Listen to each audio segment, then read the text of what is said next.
Ang pagtutuli ay tanda ng kasunduan. 17 Kabanata.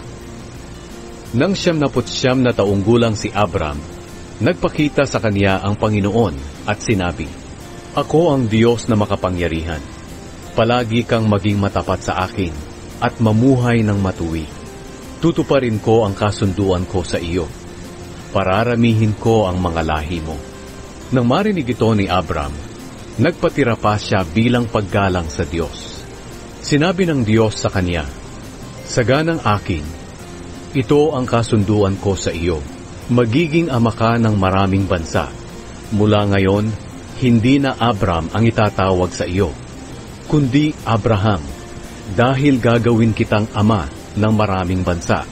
Pararamihin ko ang mga lahi mo, at magtatayo sila ng mga bansa, at ang iba sa kanila ay magiging hari.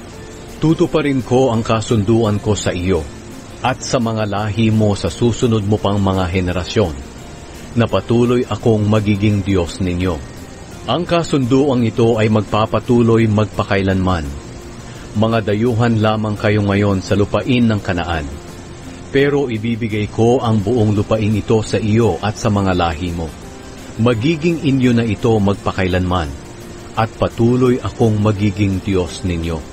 Sinabi pa niya kay Abraham, "Ingatan mo ang kasunduan nating ito, at ganoon din ang dapat gawin ng mga lahi mo sa susunod pang mga henerasyon. At tungkol sa kasunduang ito, dapat ninyong tuliin ang lahat ng lalaki.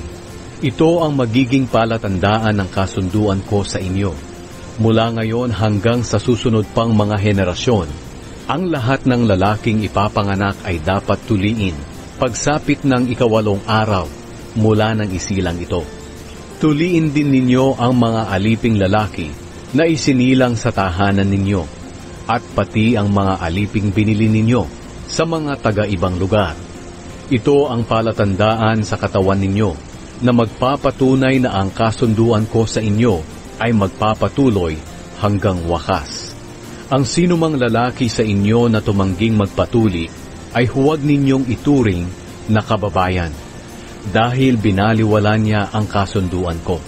Sinabi pa ng Diyos kay Abraham, "Tungkol naman sa asawa mong si Sarai, hindi mo na siya tatawaging Sarai, kundi mula ngayon ay Sara na ang itatawag mo sa kanya. Pagpapalain ko siya at bibigyan kita ng anak sa pamamagitan niya. Magiging ina siya ng maraming bansa, at ang iba niyang mga lahi ay magiging hari." Nang marinig ito ni Abraham, nagpatira pa siya bilang paggalang sa Diyos, pero tumawa siya sa kanyang narinig. Sinabi niya sa kanyang sarili, "Magkakaanak pa ba ako na nasa 100 taong gulang na? At si Sara, mabubuntis pa kaya siya na nasa 90 taong gulang na?" Sinabi niya sa Diyos, "Kung ganoon po ang mangyayari, naway pagpalain niyo rin po ang anak kong si Ismael." Sumagot ang Diyos, "Ang totoo ay ito, ang asawa mong si Sara ay manganganak ng lalaki, at papangalanan mo siyang Isaac. Sa kanya ko ipagpapatuloy ang kasunduan ko sa iyo, at magpapatuloy ang kasunduang ito sa mga lahi niya magpakailanman. Tungkol naman kay Ismael, narinig ko ang kahilingan mo para sa kanya.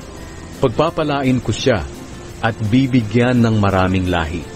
Magiging ama siya ng 12 pinuno, at ang mga lahi niya ay magiging mga tanyag na tao. Kaya lang, ang kasunduan ko sa iyo ay tutuparin ko lang kay Isaac at sa mga lahi niya. Ipapanganak ni Sara si Isaac sa ganito ring panahon sa susunod na taon." Umalis ang Diyos pagkatapos niyang sabihin kay Abraham ang mga ito. Sa mismong araw na iyon, tinupad ni Abraham ang iniutos sa kanya ng Diyos. Tinuli niya ang anak niyang si Ismael at ang lahat ng lalaki sa kanyang sambahayan. Ang mga aliping isinilang sa tahanan niya at ang mga aliping binili niya. Si Abraham ay 99 na taong gulang nang tuliin siya, at si Ismael naman ay 13 taong gulang na. Sa mismong araw na iyon na nag-utos ang Diyos na ang lahat ng lalaki ay dapat tuliin, nagpatuli si Abraham at si Ismael, pati ang lahat ng alipin ni Abraham na isinilang sa sambahayan niya, at ang mga alipin na binili niya sa mga taga-ibang lugar.